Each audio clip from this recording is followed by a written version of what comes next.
प्रयागराज से ये बड़ी खबर। तबादले की मार झेल रहे पुलिसकर्मियों को हाईकोर्ट से राहत मिली है। बड़ी खबर इस वक्त की, कोरोना काल में हुए तबादलों को कोर्ट ने रद्द कर दिया है। जरूरत के मुताबिक कानून के तहत किया जा सकता है तबादला, यह कहना है हाईकोर्ट का। पिछले साल दरोगाओं, पुलिसकर्मियों और कांस्टेबल्स इनके तबादले हुए। याचिका में 2020 में जारी कार्यमुक्त आदेशों को दी गई थी चुनौती। पुलिसकर्मियों ने याचिका दाखिल कर आदेशों को चुनौती दी थी। तो तबादले की मार झेल रहे पुलिसकर्मियों को हाईकोर्ट की ओर से यह बड़ी राहत। प्रयागराज से बड़ी खबर, कोरोना काल में हुए तबादलों को हाईकोर्ट ने रद्द किया है। कहा जरूरत के मुताबिक कानून के तहत किया जा सकता है तबादला। पिछले साल दारोगाओं, पुलिसकर्मियों, कांस्टेबल्स का भी तबादला हुआ था।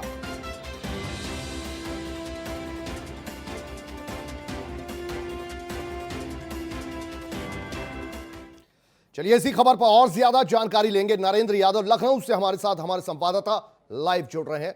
नरेंद्र, आपसे यह खबर समझना चाहेंगे, ये तबादलों को रोक दिया गया है, रद्द किया गया है। कोरोना काल में जो तबादले हुए, ये किस स्तर के तबादलों की बात की जा रही है?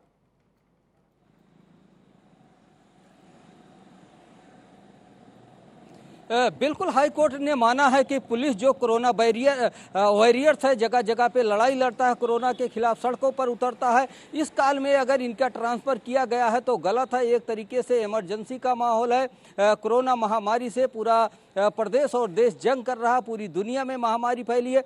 ऐसे में बिना औचित्य के इनका ट्रांसफ़र करना गलत है। जहां पर रहते वहां पर बेहतर सुविधाएं, सेवाएं ये दे सकते थे। उनका पूरा परिवार इससे डिस्टर्ब होगा। जो याचिका दाखिल की गई थी उसमें इसको गलत बताया गया था, बिना औचित्य के बताया गया था। ऐसे में पुलिसकर्मियों को तबादले के स्थान पर ज्वाइन करके काम करने में दिक्कत आती, उनका परिवार छूट जाता, नई नई जगहों पर उनके लिए सेटल होने में दिक्कत आती। तो इस तरीके से हाई कोर्ट ने इन सारे मामलों को संज्ञान में लिया है और इसे न्याय संगत नहीं बताया है, औचित्यपूर्ण नहीं बताया है।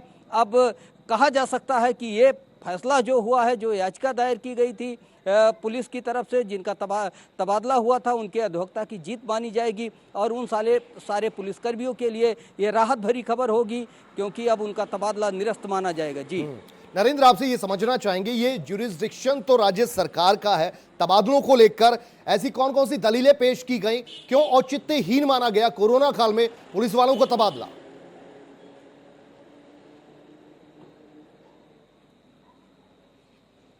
देखिए, पुलिस होते हैं, जो कांस्टेबल होते हैं या दरोगा होते हैं, इनकी बहुत बड़ी भूमिका नहीं होती है कि इनके ट्रांसफ़र करने से बहुत ज़्यादा कानून व्यवस्था पर फर्क पड़ेगा। जहां पर रहेंगे उसी तरीके की ड्यूटी करेंगे। अगर एसपी, डीआईजी और बड़े अधिकारियों के तबादले होते हैं तो इसको न्याय संगत ठहराया जा सकता है कि कानून व्यवस्था में सुधार करने के लिए ऐसा किया गया है।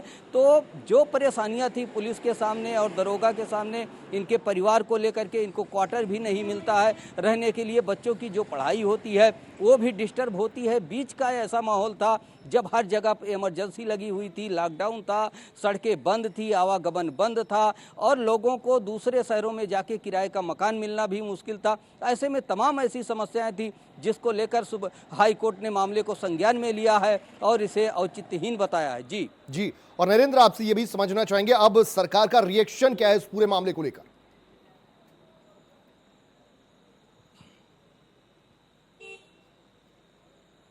अब देखने वाली बात होती है कि सरकार इस पे क्या करता है, किस तरीके से समय मांगता है इसको फिर से सुनवाई के लिए, कि हाई कोर्ट का जो आदेश है उसका पालन किया जाता है। सरकार की तरफ से क्या रिएक्शन आता है, किस तरीके से इस पे सरकार अपना एक्शन लेती है, ये सरकार आने वाले कुछ घंटों में बता सकती है। जी चलिए, बहुत शुक्रिया नरेंद्र यादव इस पूरी जानकारी के लिए।